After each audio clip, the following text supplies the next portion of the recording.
आपणकर माटी ए माटी आज्ञा होची पुण्यर माटी ए माटी होची महापुरुष अच्युतानंदकर माटी कि आज्ञा जानी थिला कि जानी थिला आज्ञा तिलकणा ग्रामर जने पुरुष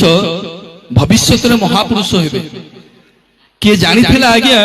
से दिन अरुण स्तंभ पछपटे कई कई हे कांदुथिबा दीनबंधु खुंटियांकर कोलपूर्ण करिवे महाप्रभु से दिन निज अंशरु महाप्रभु दान देथिले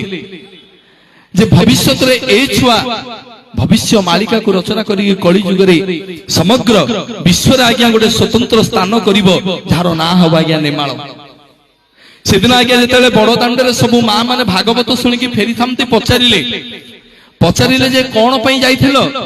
सब मां माने कहले भागवत सुनि कि आमे दक्षिणा देई कि आसिलु ना एगुडा पर मोर मुहरे अछि से दिन मागेणा रे बड़ दांडरे भागवत सुनिथिले महापुरुष श्री अच्युतानंद भागवत शुणी से समय राजा था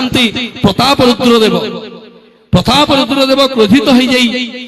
महापुरुष श्री अच्युतानंद को लेकिन बांकी मुहाण पाखे एक दुर्जय उपर बसई कहले तुम जदि निजक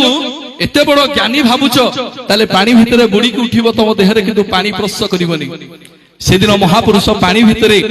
बुड़ी की उठी शून्य रे बोली देहरे आज्ञा टिके हेले भी पानी प्रवेश कर नथिला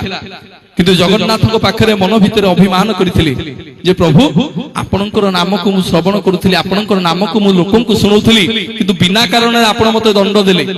प्रभु मो कथा टिके बुझंतु सेदिन आज्ञा श्री जगन्नाथ महाप्रभु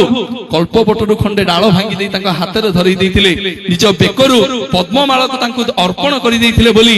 सेही माटीरु बुली बुली बुली बुली बुली बुली आसी कि एठी पहुंचिले ए माटीर नाम हेला नेमाळ पद्मवन मौली जाइथिला बोली ए बनर नाम महाप्रभु पद्मवन देले गोटे जोरदार करतली आपण माने समस्त दियंतु आपण